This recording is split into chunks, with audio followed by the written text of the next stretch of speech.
El presidente Vladimir Putin. Guerra en Ucrania. Los ucranianos. El presidente Zelensky. Rusia, Ucrania. En Ucrania. La gente allá en Ucrania.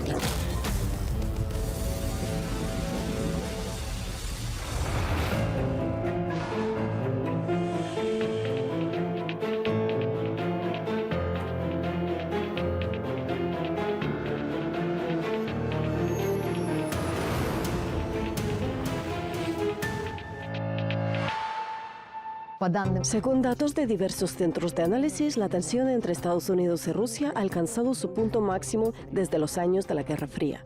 El Departamento de Estado declaró que consideraba a Rusia como su mayor amenaza y la combatiría con todos los medios disponibles. No con las suyas, sino con manos ajenas. ¿Cuáles son los objetivos reales de Estados Unidos? ¿Qué acuerdo existe entre la élite política estadounidense y las corporaciones del complejo militar industrial? ¿Qué intereses defiende Joe Biden, presidente de Estados Unidos? Ucrania recibirá toda la ayuda necesaria.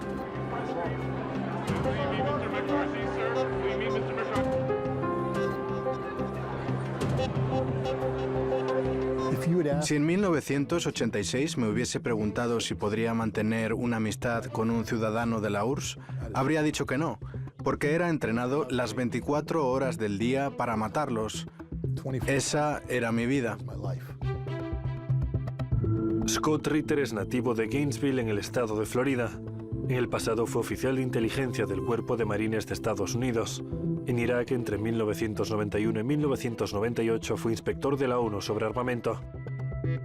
Estudiaba a los soviéticos. Todo mi trabajo consistía en comprender cómo acercarnos a ellos y destruirlos en el campo de batalla con maniobras y fuego. No me enseñaron a entablar una amistad con ellos. Me adiestraron para distinguir al enemigo y entenderlo para así liquidarlo de una manera más efectiva.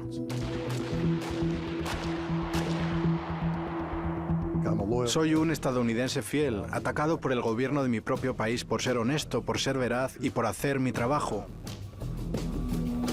En el 2003, tras intervenir en un simposio internacional sobre periodismo de la Universidad de Tokio, Scott Ritter adquirió fama mundial. Estados Unidos no quiere que Irak se desarme. Estados Unidos quiere que Saddam Hussein abandone el poder. Colin Powell, durante su intervención, no va a presentar argumentos que demuestren que Irak tiene armas de destrucción masiva.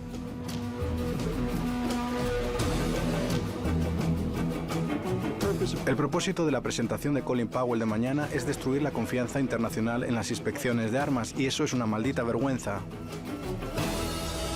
Hoy el antiguo marine e inspector de armas de la ONU se ha convertido en un paria en su propio país por haberse atrevido a decir la verdad sobre las verdaderas intenciones del gobierno estadounidense.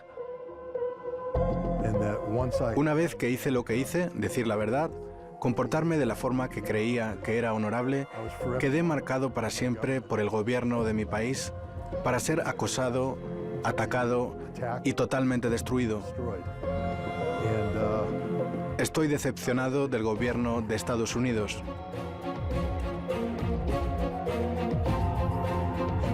Fue entonces cuando Estados Unidos dijo: vamos a destruir a Scott Ritter.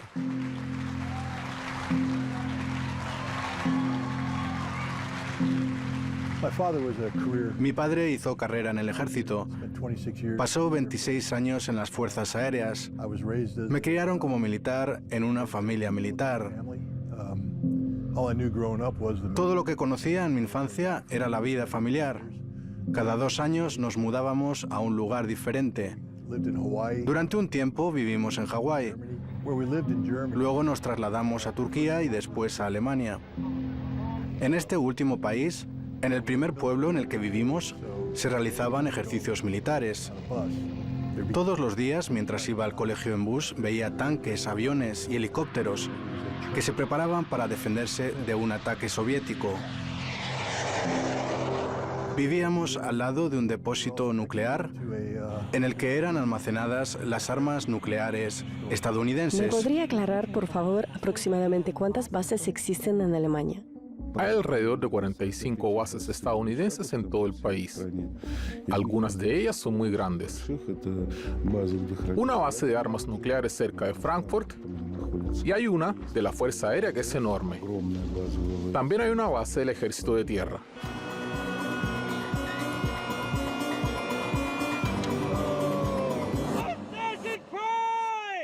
La Guerra Fría fue una realidad. Decidí integrarme al cuerpo de marines, así que fui a la universidad. Según una de las enseñanzas de Sun Tzu, debes conocer a tu enemigo como a ti mismo. Decidí estudiar la historia rusa. También debía estudiar la lengua rusa para entender a mi enemigo, y eso es lo que hice. Cuando en mayo de 1984 me gradué, me asignaron al Cuerpo de Marines de Estados Unidos. Así comencé a servir.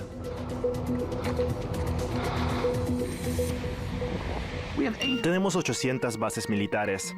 Es mucho más de lo que tiene el resto de los países en su conjunto. Eso es en cuanto a bases en el extranjero. ¿Por qué tantas? Daniel Kovalik es abogado especializado en derechos humanos, periodista y experto en política exterior estadounidense. Escribió un libro que luego se convertiría en una sensación mundial: El complot para convertir a Rusia en chivo expiatorio, cómo la CIA y el Estado Profundo han conspirado para difamar a Rusia. A principios del 2023 lo despidieron de la Universidad de Pittsburgh, donde impartía clases, por su postura antiestadounidense.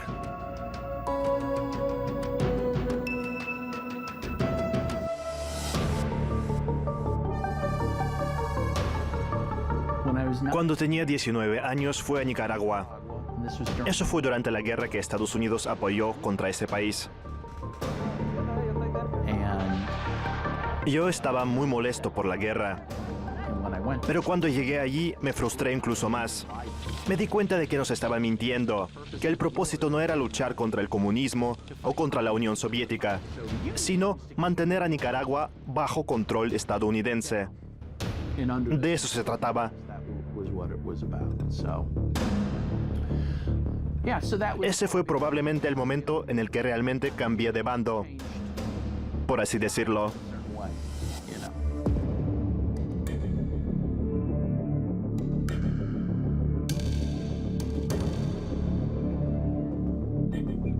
John Baroli es periodista y analista estadounidense.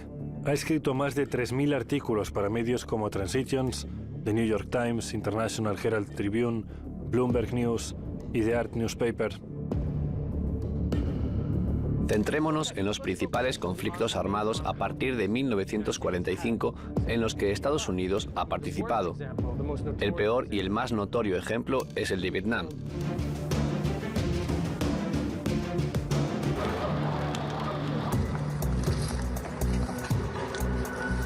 Y en lo relacionado con Ucrania, fíjese cuántas mentiras y omisiones hay cada día.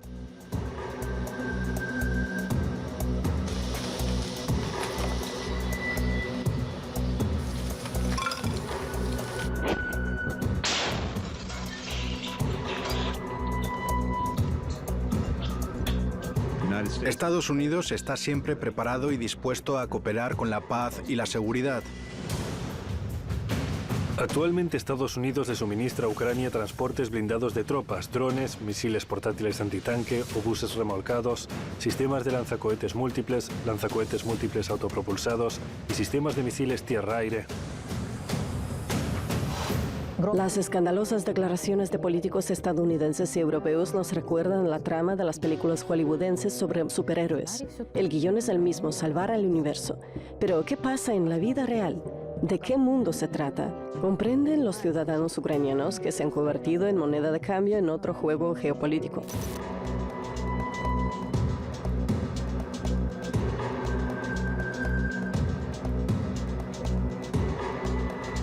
Los estadounidenses queremos controlar el mundo, es así, y en lo que se refiere a la industria armamentística, están felices de hacer dinero porque cualquier guerra representa una oportunidad para ganar más dinero.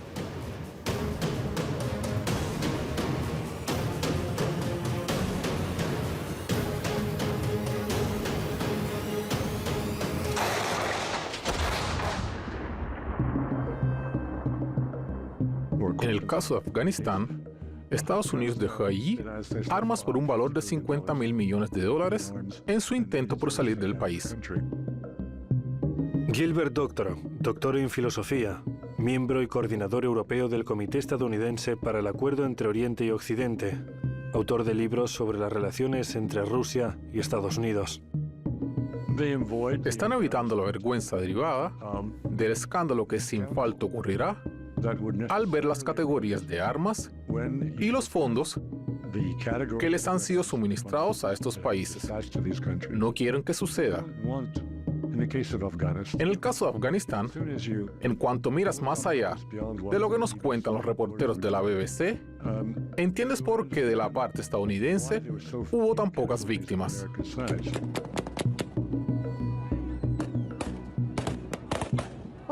Por si no lo han notado, esto sucedió 6 meses después de retirar las tropas de Afganistán. Es decir, la guerra en Afganistán, la guerra global contra el terrorismo, se terminó. Ahora necesitamos un nuevo proyecto de negocios. Hay un conflicto en Ucrania. Transformémoslo en uno más grande.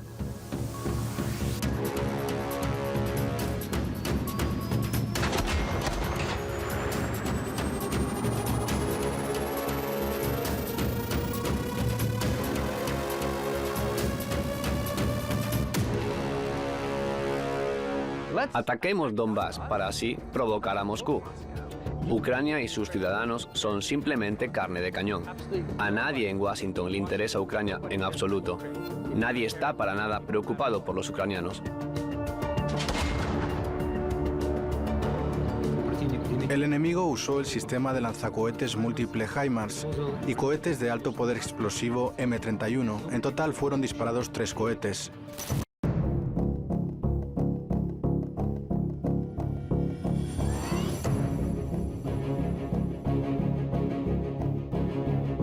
Pierre-Emmanuel Thoman, politólogo francés, doctor en filosofía, consejero en temas de geopolítica en el Instituto Europeo de Relaciones Internacionales en Bruselas.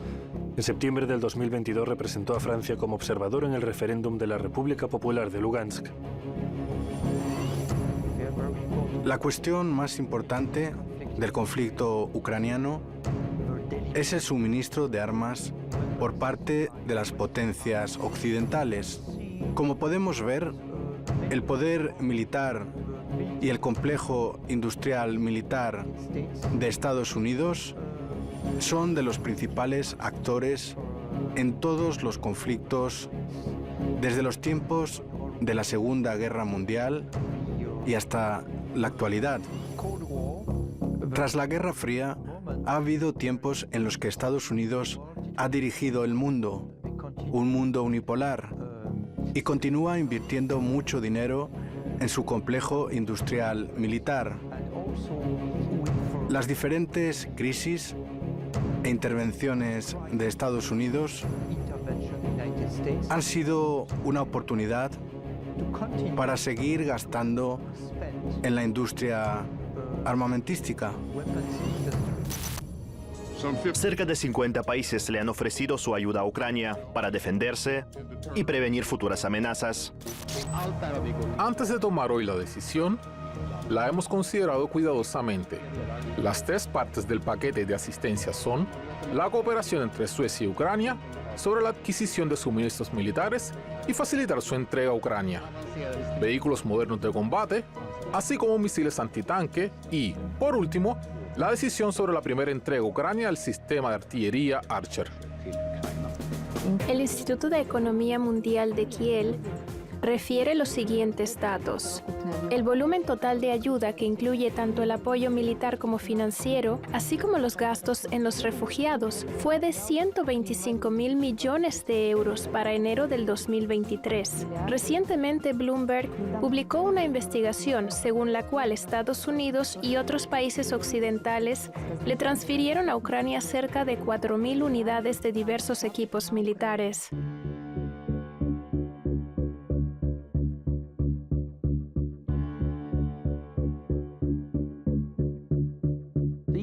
El imperio estadounidense es un desastre. Eso es lo que representa para el mundo. Lo demostrado y lo vemos ahora con lo que está sucediendo en Ucrania. Usted ha investigado a las corporaciones militares. ¿Cómo se benefician de todas estas guerras? Sí, por supuesto. Quiero decir que ellos hacen miles de millones de dólares con estas guerras. Por ejemplo, con la guerra de Yemen, de ella nadie habla, pero ha creado la peor crisis humanitaria en el planeta. Por supuesto, no olvidemos de la guerra en Ucrania.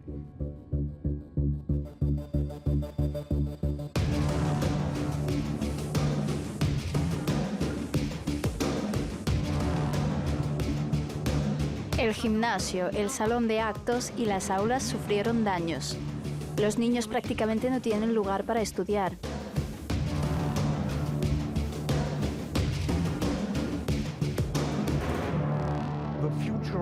La futura producción de la industria armamentística les proporcionará enormes beneficios a las empresas estadounidenses que fabrican armas, como Boeing, Northrop Grumman, General Dynamics o Raytheon.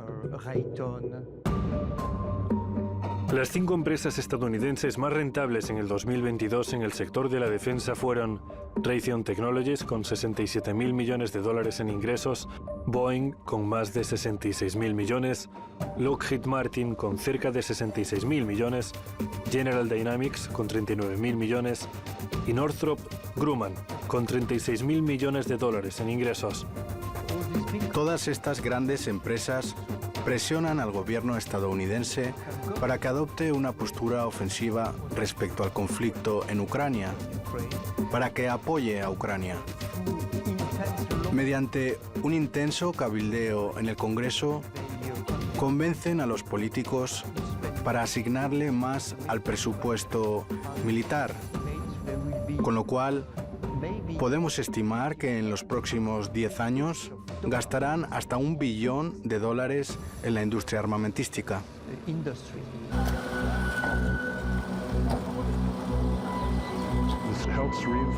Esto ayuda a reforzar el control de Estados Unidos sobre todos los países de la OTAN.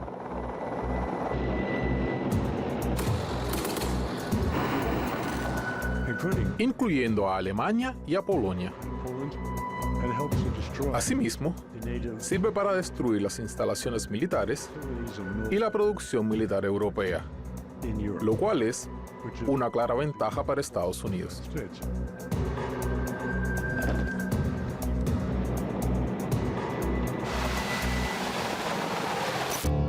Francia también anunció una importante donación de tanques ligeros AMX-10.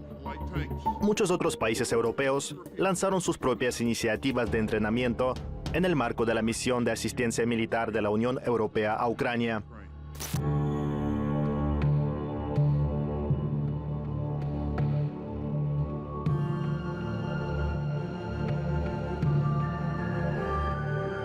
Xavier Moreau es analista independiente y empresario. Se graduó en la Escuela Especial Militar de Saint-Cyr y sirvió en el ejército francés entre 1996 y 1999 como capitán del primer regimiento de paracaidistas de Francia. Entre los años 2010 y 2014 trabajó en el complejo militar industrial francés. Es autor de los libros La nueva Gran Rusia y Ucrania, ¿por qué Francia se equivocó? El problema es que no le enviamos a Ucrania o a otros países lo que se ha producido especialmente para ellos. Les enviamos nuestras reservas, los equipos militares que empleamos ahora en el ejército francés, por ejemplo, el Caesar. ¡Listos! ¡Fuego!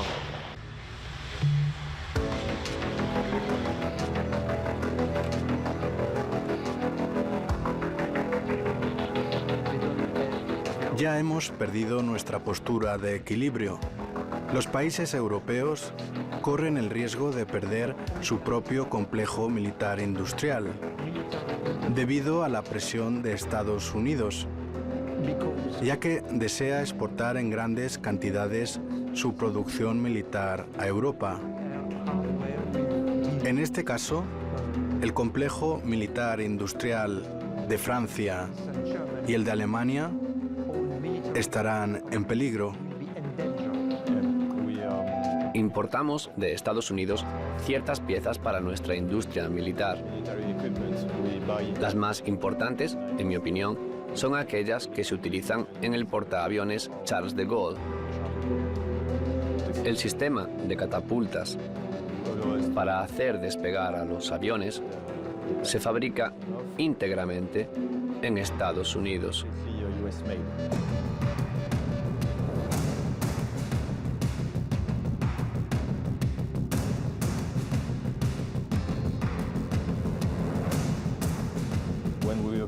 Cuando Francia se negó a participar en la guerra contra Irak en el 2003, Estados Unidos empezó a amenazarla.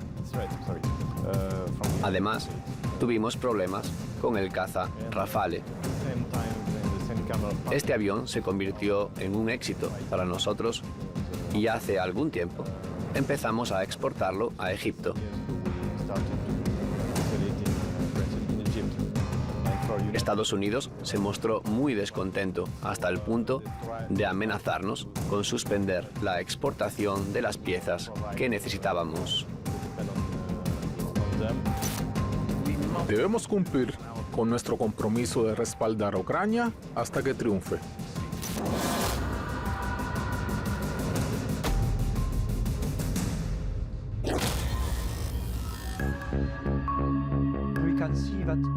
Vemos que el Congreso de Estados Unidos, es un gran partidario del complejo militar industrial, porque muchos políticos dentro del Congreso lo apoyan.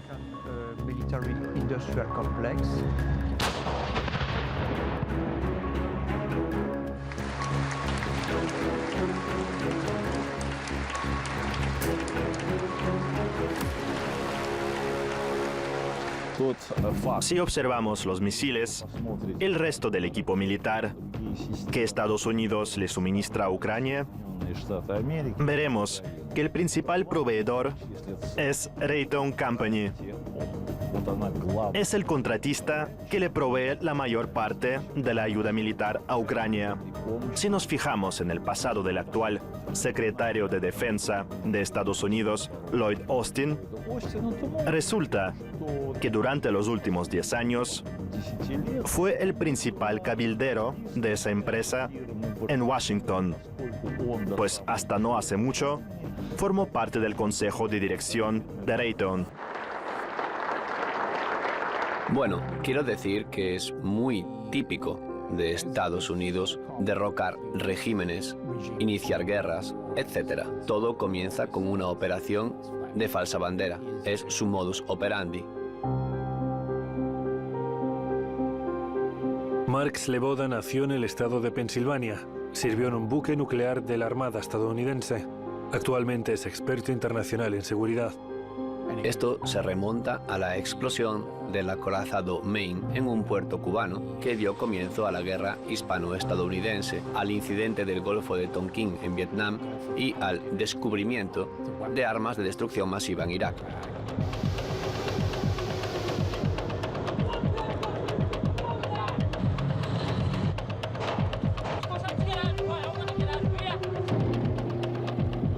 Pero volvamos a Scott Ritter.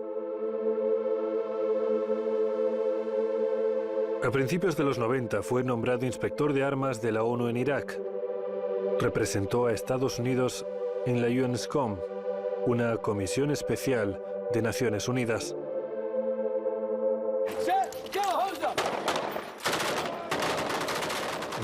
Fui un inspector de armas muy exitoso, demasiado exitoso. Entré en un edificio en el que nadie pensó que entraría e hice una inspección minuciosa que me llevó 16 horas. Sentí que eso sería apreciado. Mi primer viaje a Irak fue en diciembre de 1991, después de la Guerra del Golfo. Como inspector de armas, Scott Ritter recibió el encargo de dilucidar si Irak poseía armas de destrucción masiva. Entre 1991 y 1998 realizó más de 30 inspecciones en instalaciones militares iraquíes. Primero los inspectores sobre temas de armas éramos enviados a Bagdad. Luego pasamos a operar en todo el país. Para algunas inspecciones había que ir a Mosul y trabajar en esa zona. Otras inspecciones se hacían en el sur, en la zona de Basora, pero la mayoría se realizaban en el área de Bagdad, donde se encuentra la mayor parte de la industria iraquí.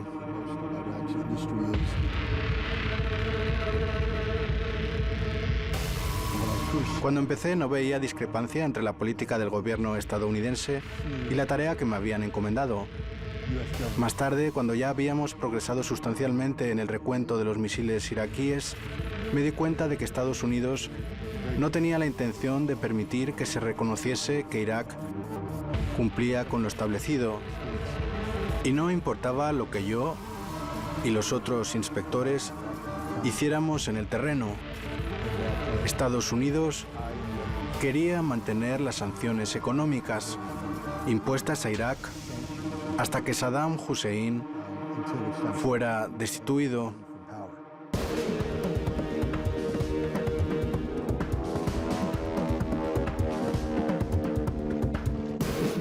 Este es el encuentro que mantuve con el secretario general después de mi regreso de Irak. Mi misión era iniciar la guerra y el encargado de la misión, el australiano Richard Butler, estaba preocupado porque empezó a tener problemas con la secretaria de Estado, Madeleine Albright, con Sandy Berger y con Bill Clinton, porque les prometió que yo iba a iniciar la guerra y no lo hice.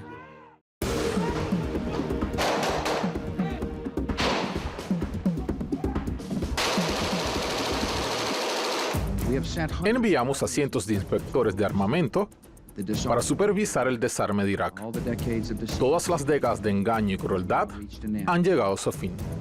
Saddam Hussein y sus hijos deben abandonar Irak en un plazo de 48 horas. Si se negaran a hacerlo, un conflicto armado podría comenzar en el momento que nosotros decidamos. Así es como demonizan y hacen propaganda para convencer a sus propios ciudadanos sobre la necesidad de todos estos conflictos. El experto en seguridad internacional Mark Sleboda defendía su postura incluso mientras servía en un buque nuclear de la Armada estadounidense. Criticaba la política exterior de su propio país. Llamó la atención de los servicios especiales por sus afirmaciones y como resultado tuvo que abandonar la Armada y en el 2002 se marchó de Estados Unidos para siempre.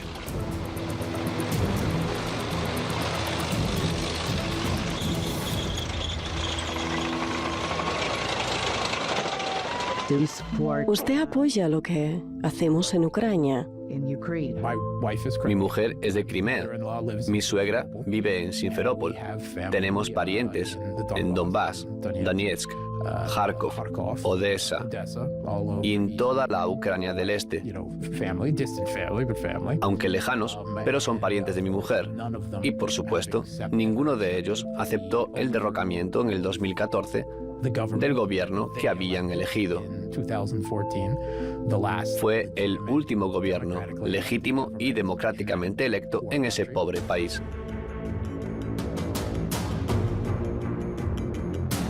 Tras la Segunda Guerra Mundial, Estados Unidos se convirtió en el único país en enriquecerse gracias a ella. Desde luego, lo mismo ocurre con la guerra en Ucrania.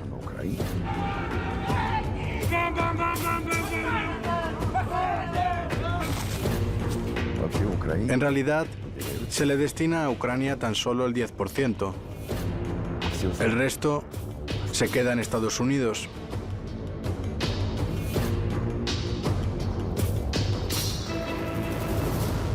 Sin embargo, ni siquiera el 10% de las transacciones financieras por valor de miles de millones de dólares que Estados Unidos le asigna a Ucrania llegan a su destinatario. Acaba en las cuentas bancarias de ciertas personas. A principios del 2003 se dio otro escándalo en Kiev.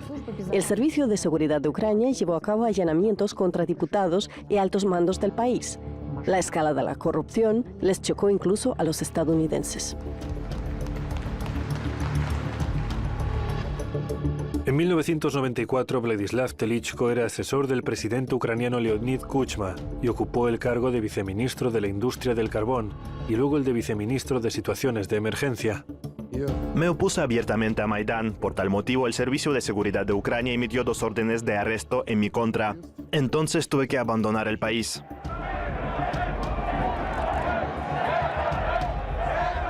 Durante los acontecimientos en la calle Khreshchatyk, ambulancias y unidades de bomberos y de rescate estuvieron presentes en todo momento. Todo eso transcurrió ante mis ojos.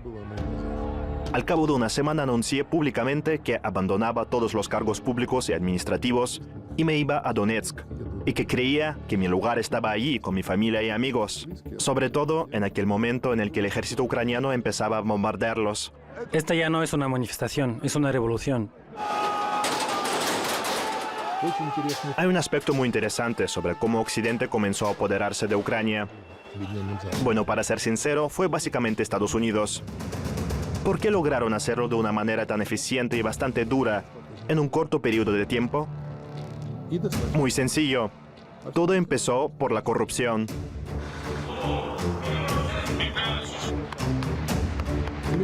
Los estadounidenses eligieron una estrategia muy interesante, la compra de las élites. Comenzaron a comprar a todas las nuevas élites. Los oligarcas proponían a sus candidatos para los diferentes sectores de la economía y para cada territorio en el que se encontraran sus intereses. Recibían una parte del presupuesto estatal, incluidos los ingresos externos provenientes del Banco Mundial y otros. También decidían cómo distribuir los créditos internacionales. Incluso según los criterios que aplican los medios de comunicación estadounidenses y europeos, es decir, la clasificación en base a los índices de corrupción que hacen algunas ONGs, Ucrania no está en una posición muy buena.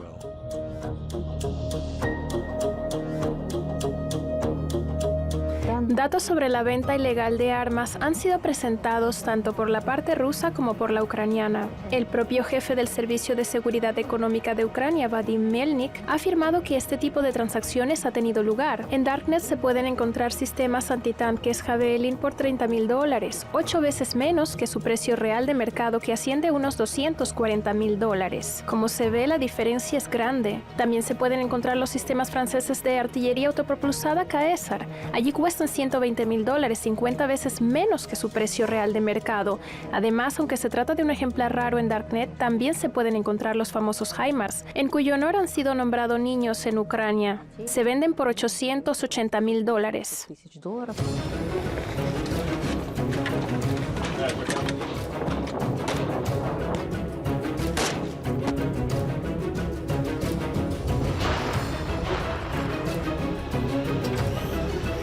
Cuanto más apoyo en defensa reciban nuestros héroes en el frente, más rápido terminará la agresión rusa y más fiables serán las garantías de seguridad para Ucrania y para el resto de nuestros socios después de la guerra.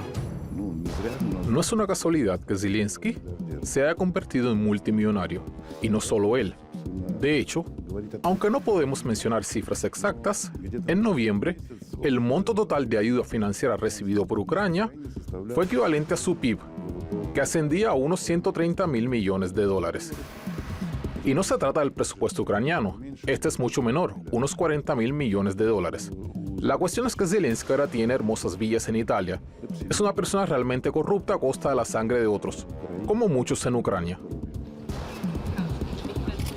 Hola, es un placer. Buenos días. Quizás sea por eso que Vladimir Zelensky sigue pidiendo dinero y armas. El periodista estadounidense Seymour Hersh publicó los resultados de una investigación en la que acusa a Zelensky de malversar $400 millones de los paquetes de ayuda financiera a Ucrania. En mayo del 2023, Prime Feed reveló que el presidente ucraniano tenía más de $1.000 millones en sus cuentas. Además, el videoblog Global Happenings mostró imágenes de la lujosa mansión de Zelensky situada en la ciudad italiana de Forte dei Marmi.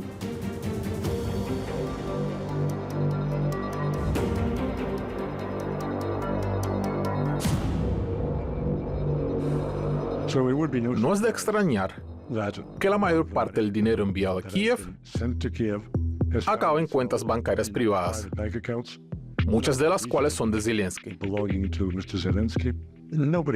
Nadie lo quiere investigar a fondo, porque si eso sucediera, Estados Unidos dejaría de ayudar a Ucrania al día siguiente. De verdad, se lo agradezco de todo corazón, desde el corazón de los ucranianos, de todos ellos. Desde nuestro país, un país fuerte, le agradecemos a usted, en primer lugar, señor presidente, por su apoyo y liderazgo. Y, por supuesto, a Europa, a los países que nos han ayudado y continúan haciéndolo, porque la guerra no ha terminado. Realmente no tiene sentido intentar determinar el monto específico de cualquiera de esas transacciones porque siguen en curso. El presidente Eisenhower advirtió de eso a los estadounidenses en su último discurso público. Debemos evitar que el complejo militar industrial se haga con una influencia indeseada. El potencial para un aumento desastroso de ese poder indebido existe y persistirá. Así que una vez que empiezas a investigar cómo se gastó el dinero, descubres la obscenidad, descubres la completa dilapidación injustificada de los activos financieros estadounidenses. Y nadie quiere hacerse cargo de eso en los Estados Unidos.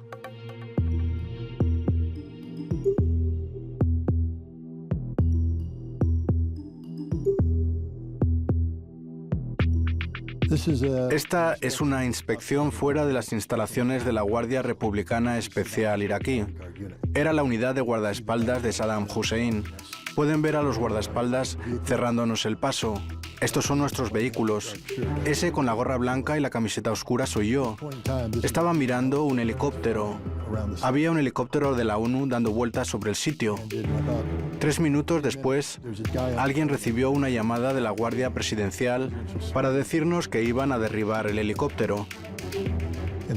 Y entonces me dispuse a llamar al helicóptero para decirles que tenían que aterrizar de inmediato o todos a bordo morirían.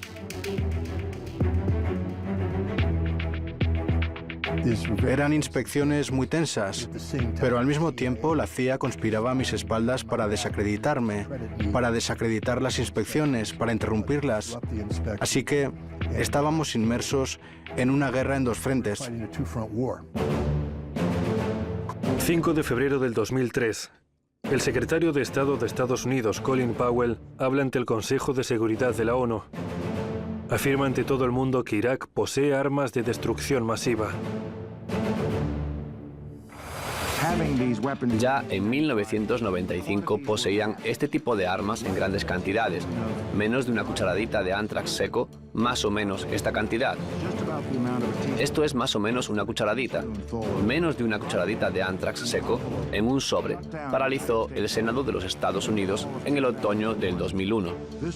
Obligó a varios cientos de personas a someterse a tratamiento médico de emergencia y mató a 2 trabajadores postales, solo con esta cantidad. Después de una sesión informativa me llamaron a la misión estadounidense y allí un equipo de la CIA me amenazó y me dijo que yo no podía decir lo que normalmente decía, ni hacer lo que hacía, y que eso podría tener consecuencias legales. Y yo les dije, bueno, no voy a mentir. En febrero del 2003, Scott Ritter, que durante 7 años había trabajado como inspector de armas en Irak, hizo una declaración sensacional. Aquel día cambiaría su vida para siempre.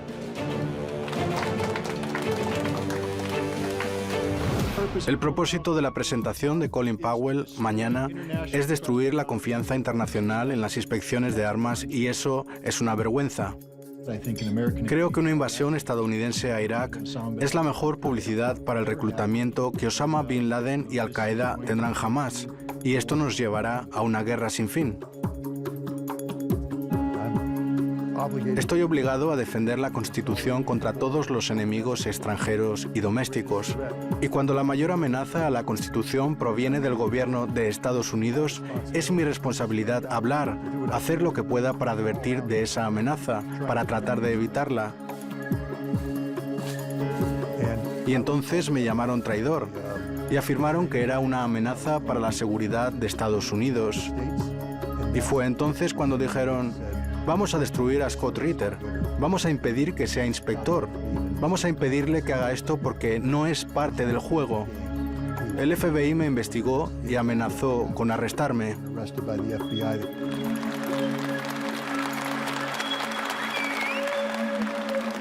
Si haces algo con lo que no están de acuerdo y eres considerado una persona con credibilidad, intentarán destruirte.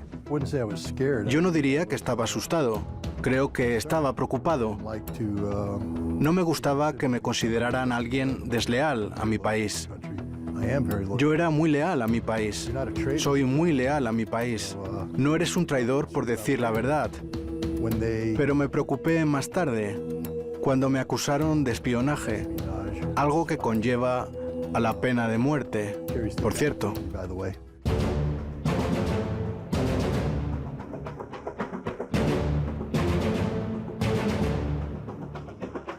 A pesar de la declaración de Scott Ritter de que Irak no tenía armas de destrucción masiva, el 20 de marzo del 2003 el presidente estadounidense George Bush inició una invasión a Irak. Siguiendo mis órdenes, las fuerzas de la coalición han comenzado a atacar objetivos de importancia militar seleccionados para socavar la capacidad de Saddam Hussein de librar una guerra. Son las primeras etapas de lo que será una campaña amplia y concertada.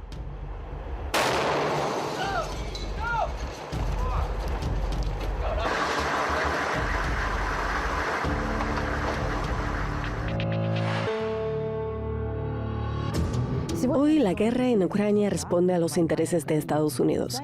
The Washington Post, citando documentos del Pentágono filtrados, hizo público que Estados Unidos no permitiría que Ucrania se sentara a la mesa de negociaciones con Rusia. Pero eso no es todo. Washington le exige al régimen de Kiev que aumente la intensidad de las hostilidades. Para ello, Estados Unidos y la OTAN se plantean el envío de armamento aún más potente.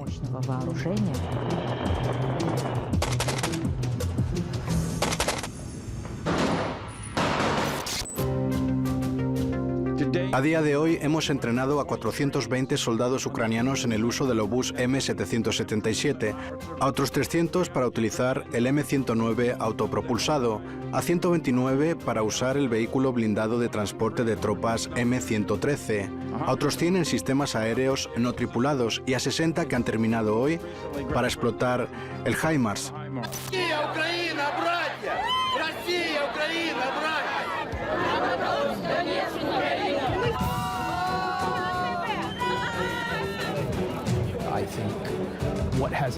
Creo que lo que ha pasado en el este de Ucrania en los últimos 8 años, la gran tragedia, los constantes bombardeos de Donbass, la persecución de la lengua rusa y de las personas étnicamente rusas, el neomacartismo dominante en la política occidental ahora y el hecho de que Rusia está básicamente en guerra contra toda la OTAN.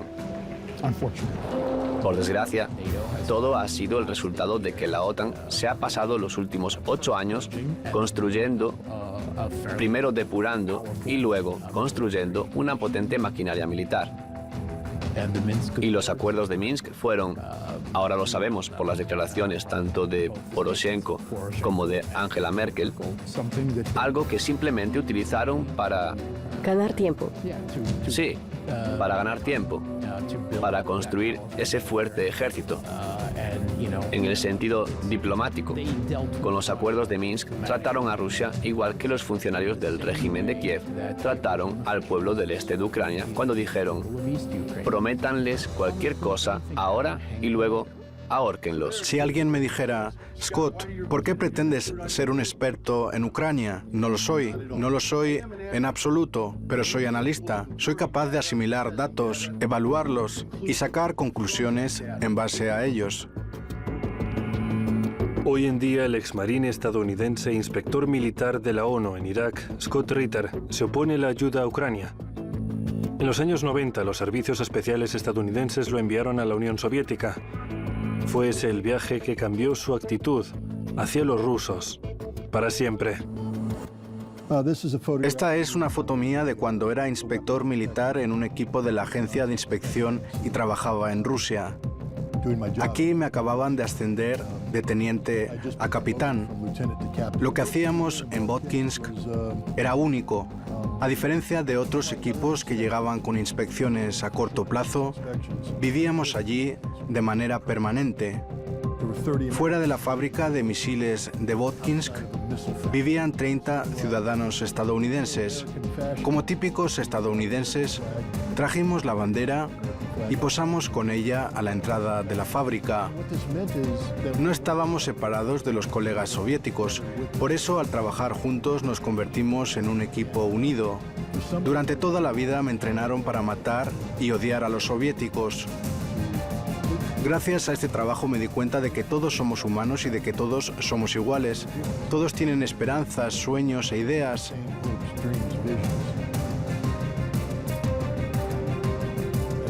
Ya no tenía ganas de odiarlos. Era algo muy extraño, porque me habían entrenado para verlos como enemigos. Para mí fue como una terapia de choque. De repente empecé a verlos como amigos. Ahora van a preguntarme, Scott, Rusia atacó a Ucrania. ¿De qué autodefensa estás hablando? Es una buena pregunta. Sin embargo, si se estudia el derecho internacional, resulta que el principio de la legítima defensa implica el ejercicio del derecho a la autodefensa preventiva. Es decir, no debes permanecer de brazos cruzados cuando te golpean. Si alguien se prepara para darte un puñetazo en la cara, puedes golpearlo. ¡Pum! Así funciona la autodefensa preventiva. Esta mañana me complació anunciar otro gran paquete de ayuda militar de Estados Unidos para satisfacer las necesidades de Ucrania en el campo de batalla. Este paquete, de $2.500 millones, es uno de los mayores hasta la fecha. Serán proporcionados 59 vehículos de combate Bradley para la infantería, 90 vehículos blindados Stryker para el transporte de personal, 53 vehículos blindados MRAP y 350 vehículos blindados Humvee. Además, serán suministrados miles de proyectiles de artillería.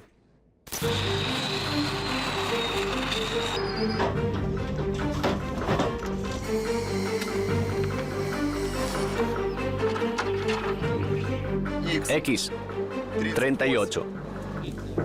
Fuego.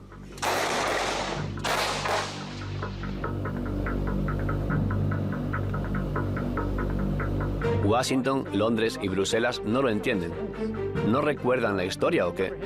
¿Acaso no recuerdan lo que le pasó a Napoleón? ¿No? ¿Y a Hitler tampoco lo recuerdan? Al principio a Rusia siempre todo le va mal, pero luego el oso comienza a despertarse poco a poco y a ponerse de pie. Levanta la garra así y le asesta un golpe aplastante al enemigo. Todo se va a poner muy feo para Occidente. Acabará muy mal. Les digo en broma a mis amigos estadounidenses. Aprendan ruso, chicos. Empiecen a aprenderlo. Les será útil. Esta carrera por la entrega de armas no nos ha acercado ni un milímetro a la paz. Y, sin embargo, no acaba. ¿Cuál es nuestro objetivo en esta guerra? Mi objetivo es simple. La paz. Y espero que todos estemos de acuerdo con eso. Si alguien piensa que es posible derrotar a una potencia nuclear por medios militares, no ha entendido nada. Presencié el referéndum de Donbass, en Donetsk, y luego volví a Francia. Bueno, tengo 5 hijos, y 4 de ellos son varones. Mi hijo mayor tiene 12 años. Yo mismo he servido y espero que algunos de mis hijos sirvan en el ejército ruso o en el francés. Pero imagino que si 1 o 2 de ellos estuvieran en el frente y Francia estuviera suministrándole armas al ejército de Ucrania, me lo tomaría personalmente.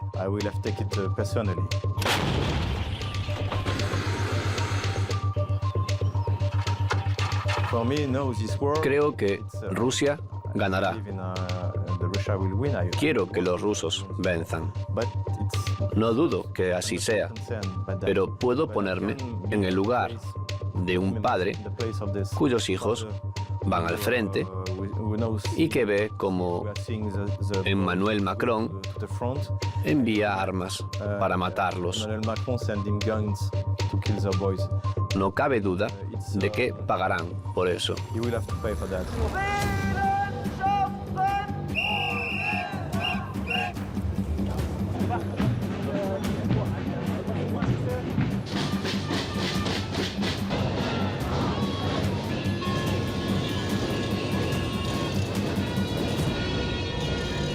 Siempre he estudiado la historia rusa. Cuando comenzó el conflicto entre Rusia y Ucrania, me sentí obligado a expresar mi opinión. Creo que es importante que los estadounidenses se den cuenta de que no se les está diciendo la verdad sobre Rusia. La mejor manera de evitar un conflicto entre Estados Unidos y Rusia es comprender al pueblo ruso, su historia, su cultura, dejar de tenerles miedo a los rusos y aprender a vivir en paz con ellos.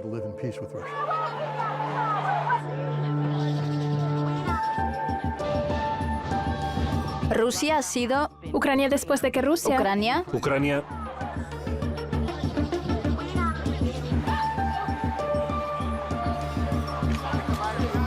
El presidente de Rusia, Vladimir Putin. Guerra Fría. A Ucrania, la OTAN. Ucrania. Ucrania. Contra Rusia.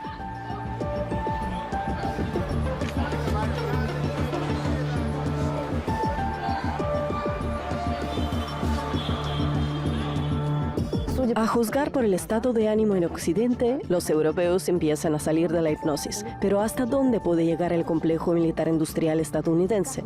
¿Hasta dónde están dispuestos a elevar las apuestas en este gran juego de guerra? ¿Tendrán Europa y Estados Unidos el valor de iniciar un diálogo con Rusia desde una posición de igualdad?